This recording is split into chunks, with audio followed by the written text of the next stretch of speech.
바울의 영적인 제자가 디모데입니다. 요즘 말로 하면 바울은 멘토이고 디모데는 멘티라고 할 수 있습니다. 바울을 따라다니면서 복음을 전하던 이 디모데가 독립적으로 목회를 하게 됐습니다. 그 제자인 디모데를 위해서 목회의 과정에서 벌어질 만한 문제들에 대한 가르침을 주었습니다. 그래서 이 디모데 전서후서는 목회 서신이라고 성격 규정이 되어 있습니다. 목회에서 벌어질 많은 일들, 그 중에 한 가지가 오늘 우리가 읽은 디모데 전서 2장 1절에서 7절에 나오는데 기도입니다. 1절과 2절 이렇습니다. 2000년 전 복음과 예수 그리스도의 십자가 부활 그리고 지중해 연안에 선교의 사명을 불태웠던 한 사람 바울이 제자에게 이렇게 이야기합니다. 1절 2절 그러므로 내가 첫째로 권하노니 모든 사람을 위하여 간구와 기도와 도구와 감사 네 가지로 분류가 되어 있는데 하여튼 기도하라는 얘기입니다. 그렇게 기도하되 임금들과 높은 지위에 있는 모든 사람들을 위하여 하라. 이는 우리가 모든 경건과 단정함으로 고요하고 평안한 생활을 하려 함이라. 바울은 여기만이 아니라 다른 데서도 기도하라는 이야기를 자주 했습니다. 기도는 기독교인의 삶에서 없어서는 안 될 필수적인 경건 생활이기 때문입니다. 그래서 믿음이 어느 정도 갖추어진 사람들은 누구나 정기적으로 성경 읽고 또 기도를 합니다. 지금 여러분들은 어떻습니까? 개인적으로 기도를 들으시는지요? 아마 최소한도 다음과 같이는 할 것으로 봅니다. 저도 최소한의 기도를 드리고 있어요. 아침 잠자리에서 일어날 때 일어나서 눈을 뜨고 그리고 다시 하루 일상을 멈추고 잠자리에 누울 때 기도드리지 않을 수 없죠. 식사할 때나 짤막하게 기도할 수 있습니다. 어린아이를 키우는 우리 젊은 어머니들은 아이를 안고 기도하고 싶은 생각이 당연히 들 겁니다. 본인이나 가족이 큰 병에 걸렸을 때나 사고를 당했을 때도 기도하겠죠. 적지 않은 수의 기독교인들이 이 기도를 소극적으로 생각하고 있습니다. 실질적으로 기도를 하지 않고 삽니다. 특히 지성적인 기독교인들은 기도에 대해서 냉소적으로 생각합니다. 여기에는 여러 가지 이유가 있습니다. 기도하지 않아도 사는 데는 아무 지장이 없다고 하는 걸 경험적으로 알고 있습니다. 그래서 바빠서 기도를 드릴 수 없다 그런 말도 합니다. 그리고 한국교회에서 나타나는 기복주의적인 기도 행태가 마음에 들지 않아서 기도를 피합니다. 나는 구질구질하게 하지 않겠다고 하는 겁니다. 기도는 주체성이 약한 사람들에게나 필요하다고 생각합니다. 기도를 함으로써 하나님의 뜻을 바꿀 수 있는 것도 아닌데 뭐하러 기도하냐 이렇게까지 생각할 수도 있습니다. 기도를 드리지 않아도 행복하게 사는데 아무 지장이 없다고 이렇게 생각할 수도 있습니다. 여기 몇 가지 열거되어 있는데 여러분들이 여기 어떤 데에 해당하시는지요? 몇 가지 말씀을 드렸는데 가장 손쉬운 대답은 바빠서 나 기도드리기 힘들어 이걸 겁니다. 기독교인들도 세상살이에 쫓기기 때문에 먹고 살기가 고달프니까 그건 어쩔 수 없는 일이기도 합니다. 먹고 사는 거가 바쁠 뿐만 아니라 즐길 일도 많죠. 여기저기 쫓아다녀야 되지 않습니까? 흔한 말로 이 바쁘다고 하는 말은 사실 핑계라고 하는 걸 여러분이 아실 겁니다. 정확하게 말하면 바쁜 척하면서 우리는 삽니다. 주로 젊은이들에게서 볼 수 있지만 스마트폰과 친밀하게 보내느라고 바쁩니다. 끊임없이 카톡하고 사생활을 나누고 엿보고 그런 SNS가 굉장히 지금 발달이 많이 되고 있는데 이것이 오히려 우리의 공동체성과 우리 삶의 본질을 훼손하는 게 아닌가 하는 염려가 자꾸 듭니다. 그래도 남는 시간에는 친구와 전화로 많은 이야기를 나눕니다. 혼자의 시간을 못 견뎌하는 걸 바쁘다고 하는 말로 합리화하는 겁니다. 기도를 하지 않는 것은 정확하게 말하면 기도를 못하는 거죠. 못하는 것은 바쁘기 때문이 아니라 실제로 중요하지 않은 일로 시간을 소비하기 때문입니다. 기도를 부정적으로 생각하는 사람들 혹은 소극적으로 냉소적으로 생각하는 사람들에게 제가 이 자리에서 기도의 당위성과 필요성을 설득시키기는 어렵습니다. 참 설득이 어려운 거예요. 이게 맹목적으로 어떤 목사나 아니면 어떤 책의 저자 이런 사람들을 따라 그냥 무조건 따르지 않는 한 이게 생각을 바꾸기가 정말 힘듭니다. 기도는 시 읽기와 비슷해서 기도는 시 읽기와 비슷해서 실제로 경험하지 않으면 자기는 거리가 멀게 생각됩니다. 시를 읽지 않아도 세상을 사는데 아무 지장이 없잖아요. 그렇지 않습니까? 시를 읽어도 부자가 된다거나 건강하게 된다거나 어려운 일이 벌어지지 않는 것도 아닙니다. 다만 제가 보기에 시를 읽는 사람들은 영혼이 순전해집니다. 그건 분명합니다. 일반적으로 현대인들에게 영혼이 순전해진다고 하는 것 자체가 무의미하긴 합니다. 주로 자기 개발, 그런 자기 개발서라고 하죠. 자기 개발을 주제로 하는 책을 읽고 성공하는 것만이 최고의 가치 있는 삶으로 받아들여지기 때문입니다. 오늘날 기독교 신앙을 일종의 자기 개발, 비슷한 차원으로 생각하는 사람들이 있습니다. 그러니까 실용적으로 신앙을 생각한다고 하는 거죠. 영혼이 순전한 기독교인이 된다는 것이 무엇인지에 관해서 모르기도 하고 또 관심도 없습니다. 그러니 어떻게 기도할 마음이 생기겠습니까? 기도할 마음이 생긴다고 하는 것은 하나님과 친밀해진다는 뜻입니다. 일상에서도 비슷한 경험을 합니다. 가까운 사람, 친밀한 사람이 있으면 얘기하고 싶지 않아요? 가까이 가서 얘기하고 싶지 않습니까? 개인적으로 만나고 싶지 않습니까? 하나님을 가깝게 느낀다면 당연히 기도하게 됩니다. 거꾸로 기도를 하지 않는다는 말은 하나님과 친밀하지 않다는 의미입니다. 하나님과의 친밀성이 꼭 기도로만 나타나냐? 그리고 일정한 시간 내가 따로 떼어서 기도 꼭 형식적인 걸 갖추어서 기도해야 되냐? 그렇지 않고 그냥 이 세상에서 성실하게 열심히 최선을 다해서 사는 것 자체가 기도 아니냐? 그리고 어려운 이들을 위해서 봉사하는 삶 전체가 하나님과 친밀하다는 것이고 그것이 바로 일상의 기도 아니냐 이런 주장도 가능합니다. 일리가 있습니다. 매 순간을 하나님의 은총이라는 생각으로 매일 기쁘게 진정성 있게 사는 것이야말로 사실은 가장 위대한 기도입니다. 그럼에도 불구하고 일정한 시간에 일정한 형식을 갖춰서 기도하는 것은 반드시 필요합니다. 왜 그런지는 예배를 생각해 봐도 답이 나옵니다.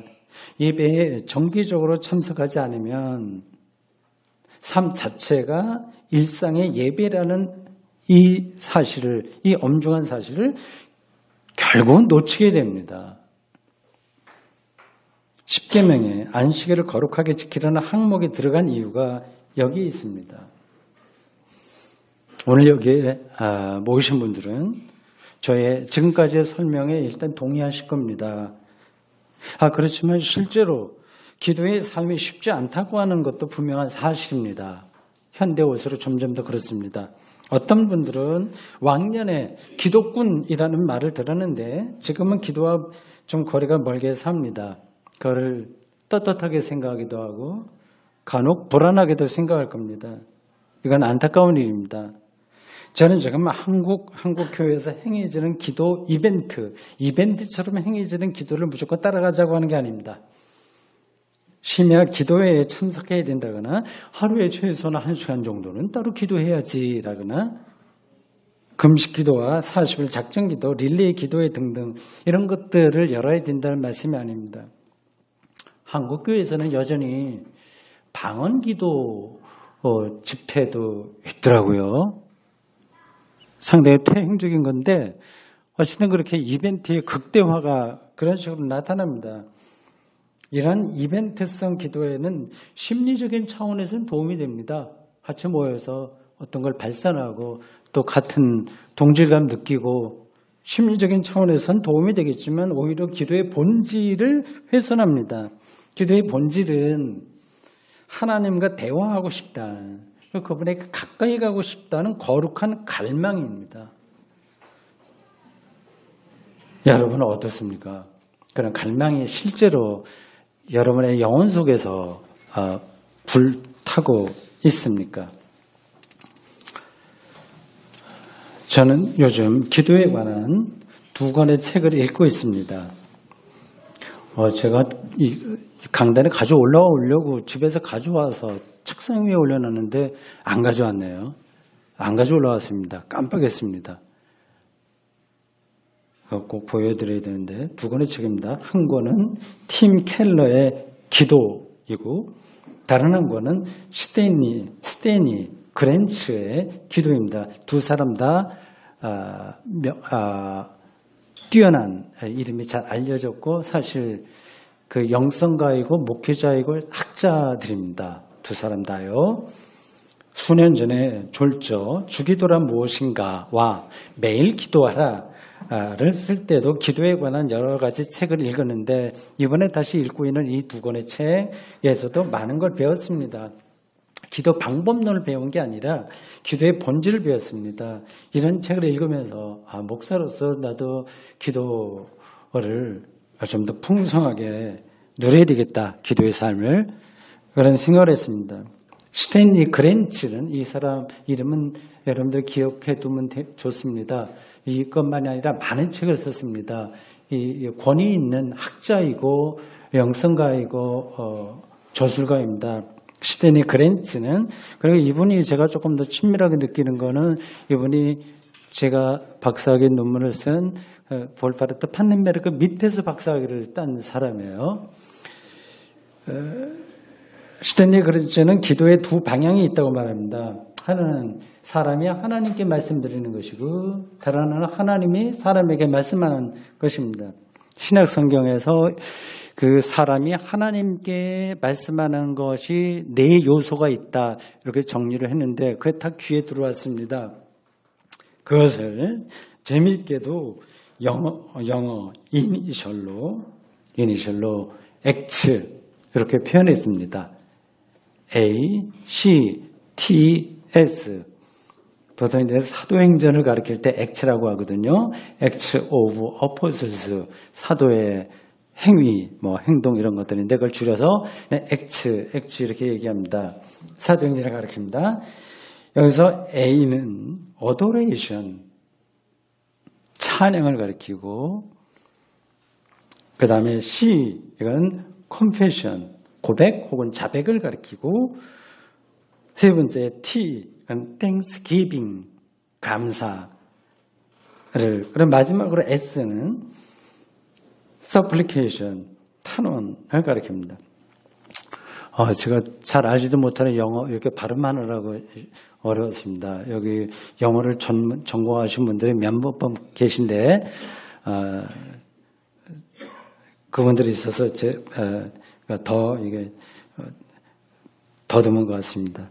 이 4가지 액츠라고 나온 이 4가지 찬양, 자백, 감사, 탄원 이것은 기도에만 해당하는 것이 아니라 기독교인의 전반적인 실존, 신앙적인 태도를 가리킵니다. 찬양하고 싶은 마음,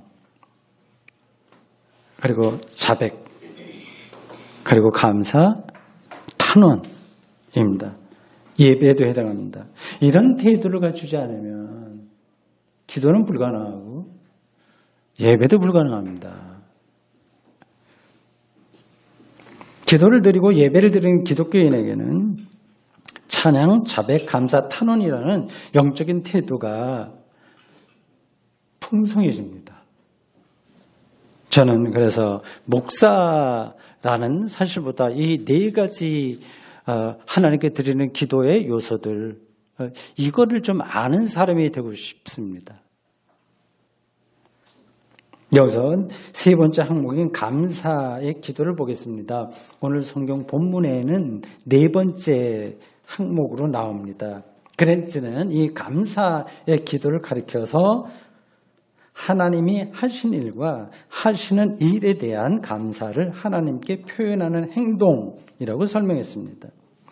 그러니까 하나님이 하신 일과 이미 하신 일과 하시는 일, 지금 여기서 하시는 일, 이걸 아는 게 중요합니다. 그런 것에 대한 생생한 느낌과 경험이 없이 어떻게 기도가 나오고 예배 드리고 싶다는 마음이 들겠습니까? 그리고 그게 없는 상태에서는 이러한 기독교인의 영적인 삶이 불가능합니다. 이런 사실을 모르는 기독교인들은 없습니다. 안다고 해서 다 또 아는 게 아닙니다. 자기의 삶의 능력에 경험되어야만 됩니다. 하나님의 일은 창조와 구원입니다. 창조와 구원은 직결되어 있습니다. 창조하신 이만이 구원할 수 있습니다. 하나님이 세상을 창조했다는 말은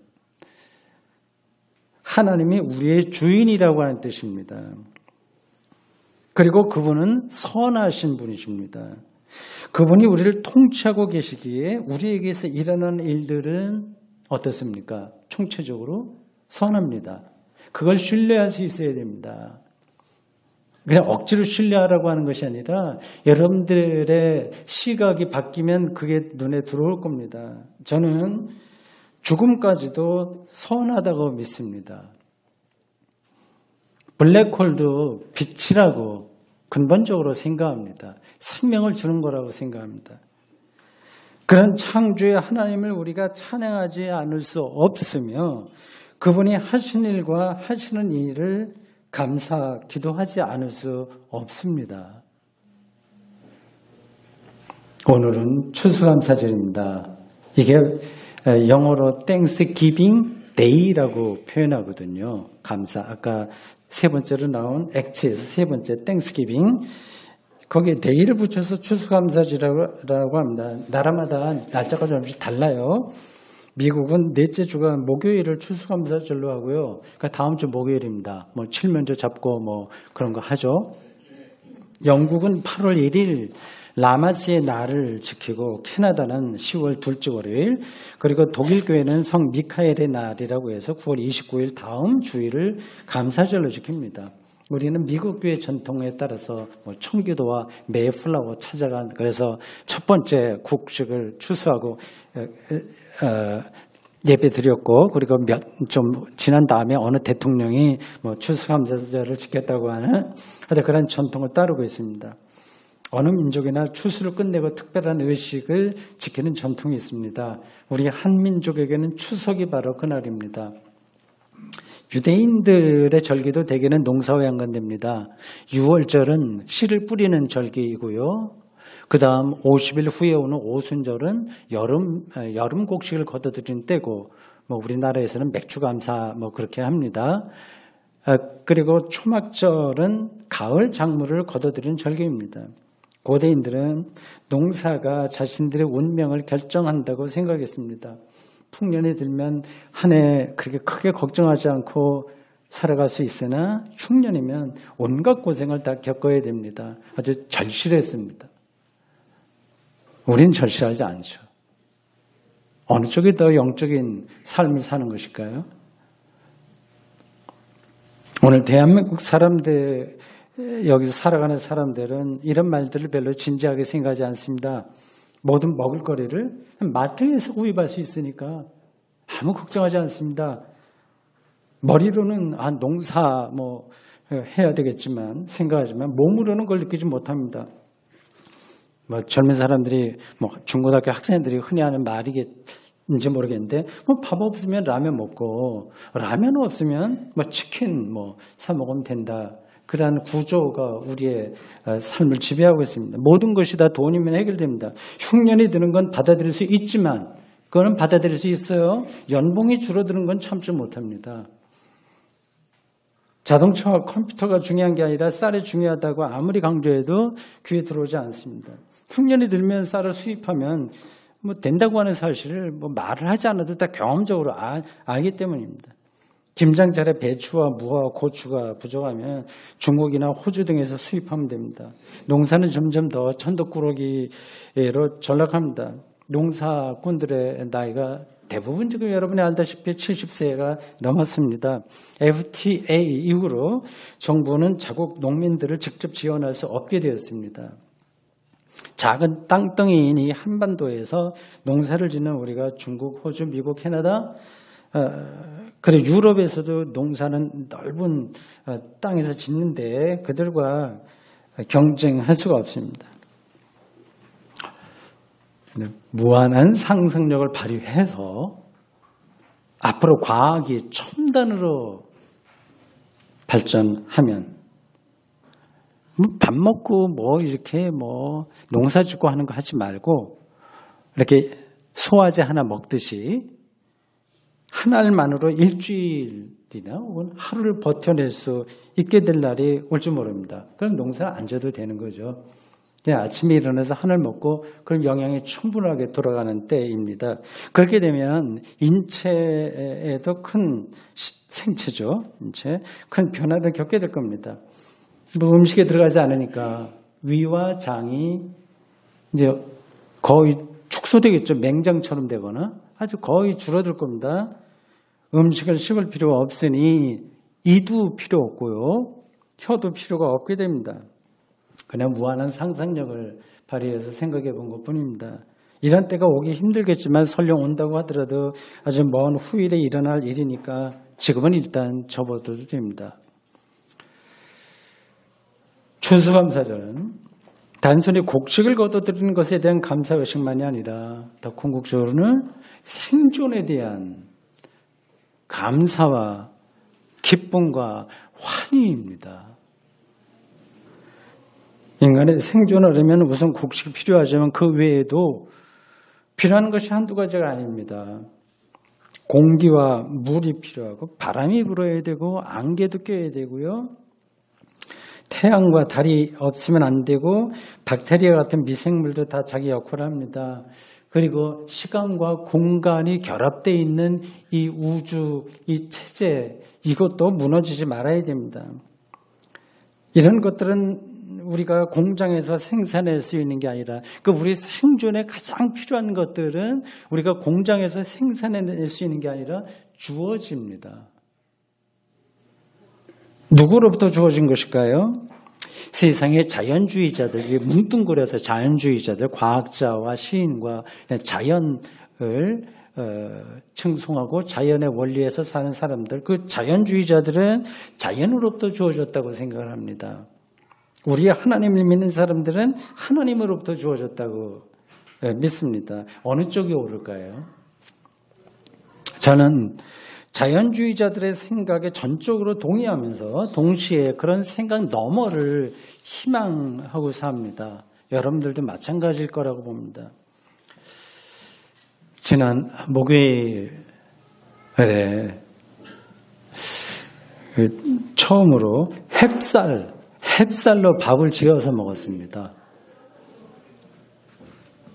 제 아래 누이에게서 들은 밥을 맛있게 짓는 노하우에 따르면 전기밥솥에 짓지 말고 가스불 위에 냄비나 솥 이거 놓고 직접 밥을 지어야 된다고 합니다. 누이들이 제 생일 때 가끔 오거든요. 와서 오빠 밥 맛있게 해준다 그래서 직접 그렇게 짓더라고요. 압력밥솥에 안 하고 그냥 가스불에 냄비에 올려놓고 만들어요. 근데 맛있긴 했습니다. 그러려면 좀 기술이 필요한데 저는 그런 기술이 없어서 그냥 압력밥솥에 합니다. 물론 제가 맨날 한다는 얘기는 아니고 나눠서 합니다. 근데 제가 할 때가 좀 많습니다. 햅쌀로 밥을 하니 그 전에 했던 거하고 왜 이렇게 다릅니까? 우선 뜸들이는 냄새가 기가 막혔습니다. 그 냄새만으로도 온몸에 생기가 실제로 돋는 듯 했습니다. 생기가 도는 것 같았습니다. 뚜껑을 열자 김이 올라오면서 밥 표면이 반짝반짝했습니다. 그걸 보셨어요? 다 알죠? 대단한 겁니다. 한 숟갈을 떠서 입에 넣자 감칠맛이 입안 전체를 채웠습니다. 그 순간에는 이제 더 이상 맛난 것을 먹고 싶은 생각이 다 사라졌습니다. 이처럼 세상에 존재하는 모든 사물들을 빛으로 생명의 신비로 경험하는 것이 바로 자연주의자들의 영성이라고 할 수 있습니다. 시인들에게서 그런 영성을 자주 봅니다. 이시영 시인의 일전에 한번 이 시인의 시를 읽어드렸는데 다른 시 오리알 두 개라는 시를 들어보십시오. 갈숲이 자라는 곳에 오리알 두 개. 오리는 어디 갔나? 갈숲이 대신 품어주는 곳에 따스한 오리알 두 개. 이렇게 세 행인가로 된 짧은 시입니다. 시인들에게는 세상과 자연과 사물이 모두 빛으로 경험됩니다. 얼마나 행복하겠어요. 저는 이러한 이들의 세계관과 삶을 귀하게 생각하고 그들에게서 많은 것을 배웁니다. 하나님이 창조한 세상의 신비를 노래하고 있기 때문입니다. 그러나 저는 자연의 신비만을 노래하지 않습니다. 궁극적으로 그 신비를 통해서 자기를 나타내시는, 계시하시는 하나님이 더 중요하기 때문입니다. 추수감사절의 핵심이 여기에 담겨 있습니다. 풍년이 들었기 때문에만 감사하는 게 아닙니다. 흉년이 들어도 감사할 수 있습니다. 제가 건강하기 때문에만 감사하는 게 아니라 건강하지 못해도 감사할 수 있습니다. 왜냐하면 하나님은 세상을 창조하셨을 뿐만 아니라 우리가 예측하지 못한 방식으로 세상을 완성하실 분이라는 사실을 믿기 때문입니다. 성경이 하나님의 창조를 소리 높여 찬송하고 감사하지만 다른 한편으로 묵시적 파멸도 노래합니다. 하늘이 종이장처럼 말리게 되고 바닷물이 다 증발해버리고 태양도 빛을 잃는 순간이 온다고 봤습니다. 성경의 묵시사상 기자들은 하나님이 세상을 끝장내고 완전히 새롭게 창조하실 것이라고 외친 겁니다. 나는 그런 관점도 소중하다고 생각합니다. 이걸 표면적으로만 읽으면 세상을 부정하는 것처럼 보이겠지만 심층적으로 보면 절망할 수밖에 없는 세상에서 여러 가지로요. 세상 돌아가는 것 비롯하여 우리가 알 수 없는 그러한 수렁들과 이 지구의 미래 등등 절망할 수밖에 없는 세상에서 희망의 끈을 잡으려는 절규입니다. 묵시적 희망입니다. 이런 희망을 아는 사람이야말로 아직도 태양이 빛을 내고 있다고 하는 사실과 곡식이 연글고 있다고 하는 사실을 소리 높여 감사 찬송하지 않을 수 없습니다. 오늘 우리는 바울이 디모데에게 보낸 편지의 한 단락에서 기도하라, 감사의 기도를 해라는 가르침을 들었습니다. 기도는 자신의 운명과 오르락내리락하는 운명과 전체 실존 전체를 가장 깊은 차원에서 감사하게 여길 줄 아는 기독교인들에게 당연히 따라오는 경건 생활입니다. 따라서 명목상의 기독교인이 아니라 실질적인 기독교인이라고 한다면 누구나 자신만의 기도 시간이 있어야 됩니다. 그게 없으면 기독교인으로서 2% 아니 20% 부정한 겁니다. 사랑하는 성도 여러분, 지금 기도 생활을 하시는 분들은 거기에 더 천착하십시오. 기도를 안 하거나 못하는 분들은 이제부터라도 소박하게나마 기도의 습관을 길러보십시오. 여러분의 영혼 중심에서 전혀 예상하지 못한 하나님의 일들이 일어날 것입니다. 아멘. 하나님, 오늘 저희들 신앙의 선배여 스승이라고 디모데가 따랐던 바울의 이 편지를 그 일부 함께 읽었습니다. 추수감사절을 맞으며 감사가 뭔지에 대한 말씀 들었습니다. 주님, 정말 복잡한 세상, 그래 당연하게 여겨지는 듯이 살아가고 있는 그 세상, 참 단순해서 좋기도 하고 또 어지러워서 복잡하기도 하고 시행착오도 많고 그렇습니다. 그럴수록 하나님의 말씀에 우리가 집중하도록 인도해 주십시오. 기도하라, 감사하라. 우리의 삶이 기도와 감사에 우리 생명의 근원에 집중하도록 인도해 주십시오. 예수님의 이름으로 기도합니다. 아멘.